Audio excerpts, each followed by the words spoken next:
Hi, good to see you again. It's Graham Martin. I'm the Recruitment Guy from orchardjobs.com. Now, normally you're used to seeing me with a shirt and a tie, but we are down here in Cornwall. It's my holiday. Can't believe it. It's the end of April, and I'm here in Morganporth in Cornwall with a good friend of mine who you're going to meet in a moment. And we're going to do a 5-minute careers interview, like we do normally, but no stop clock this time, so we might be a little bit over. But look at the sunshine. Look at the sun. Pete, aim up. It's just blue skies. So we're here today to meet Pete Abell, who owns and runs a surf school in Morganporth in Cornwall on the northwest coast, and we're going to find out what it really takes to be a surf instructor. So Pete, you've got to give me the camera. We've got no camera crew today. Here we are. So Pete, normally we'd have a camera crew. That's a little plug for your business, King Surf. And there's the t-shirt. So we're used to meeting solicitors and accountants, but here we are probably with the trendiest person we're ever going to meet on one of our careers interviews. I do try. You do try. So firstly, Pete, I'm kind of curious. Here we are in the surf shack at Morganporth at King Surf. What was it that made you decide, and how did you become a surf instructor and eventually the owner of a surf school? Okay, I think it all started from family holidays when I was about 6 years old. Dad took me bodyboarding, got really into it. Then I turned 17, obviously I could drive, and I started heading down to Cornwall every weekend I had. Learned to surf when I was 18. Folks bought a place down here and I was addicted to it from the age of 18 onwards, couldn't get enough of it. So were you fairly late to start surfing then? Oh yeah, I guess. I started standing up surfing at the age of sort of 17 to 18. I bodyboarded for all those years before that, so yeah, maybe I had a lot of knowledge from bodyboarding that took me onto surfing. Excellent stuff. So you went on to college, I seem to recall. Tell me the story about that. Was it a related course? Did GCSEs age of 16, didn't do too well in my GCSEs, realised that education wasn't really for me, I wasn't that academic. Went to Hartbury College and did a national diploma in outdoor leisure studies, and then got an average grade in that, and then I went on to Swansea University to study outdoor sport and recreation management, did a HND in that, and then I did a top-up degree in leisure and tourism management there as well. So when did you actually start learning to become an instructor? I started at Hartbury College. They actually gave me a work placement as part of the course, and during that work placement I gained my British Surfing Association Coach Award 1. So and how did you actually start going out and teaching for real? What was your first gig, if you like, as a surfing coach or a surf teacher? Yeah, no, I used to run a beach safety club down at a beach called Lusty Glaze for young kids. We used to teach them all about surf safety, and then I got my lifeguard award with them as well, and then that year I got my BSA and started teaching surfing then when I was about 18, so I'd been surfing for a year and a half. So pretty quick, but you were really into it, I guess. Yeah, I loved it. I had so much knowledge from the sea, from bodyboarding, that helped a lot. And now you run your own business, so what was the story there? Yeah, oh my god, I finished university, and the month I finished my exams, the guys that used to own King Surf rang me and said they're selling the business and they're moving out to Portugal, and I thought, right, this is my chance to start what I've always been dreaming of. Bought the equipment off them, bought the goodwill off them and the website, and we stuck it in a big cladded wooden shed on the beachfront, and we've been running lessons here for the last 5 years. So what's the best bit as a surfing instructor? What's the best bit of the day, the job? Oh my god, meeting lots of different people, socialising, being out in the elements and being in the ocean and practicing what we love doing. And what's the worst bit?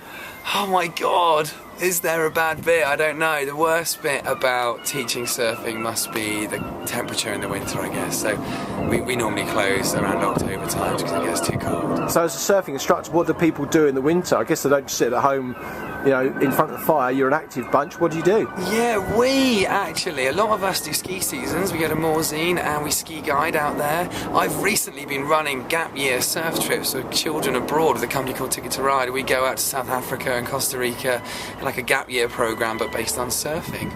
So if you're, should we say, giving advice to people who want or considering becoming surfing instructors, in terms of qualifications or a route, what do they have to study?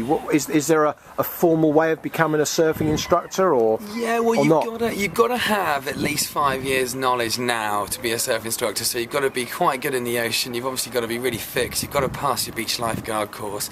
It's quite an intense first aid course inbuilt into the lifeguard course, and you've also got to gain your level 1 BSA membership as well. And the only way you can become a BSA instructor is by having a certain standard of surfing behind you. So it's not easy to gain. You've got to be fit and you've got to have the knowledge behind you as well. I'm springing this on you. Any idea how many instructors there are around the UK? Any idea at all? God, there's probably 100 in the north coast of Cornwall alone, so really? Probably a good 200. So there's a lot 300. of competition. So if you're looking for an instructor to come and join your company, maybe they're moving down from, I don't know, let's say Bude or maybe Wales, or maybe even somebody joining you from Australia or America, what do you look for? What's important to you? How enthusiastic they are about the job, obviously, and how much passion's behind what they want to do. And we obviously ask them how long they've been surfing for and test their people skills out.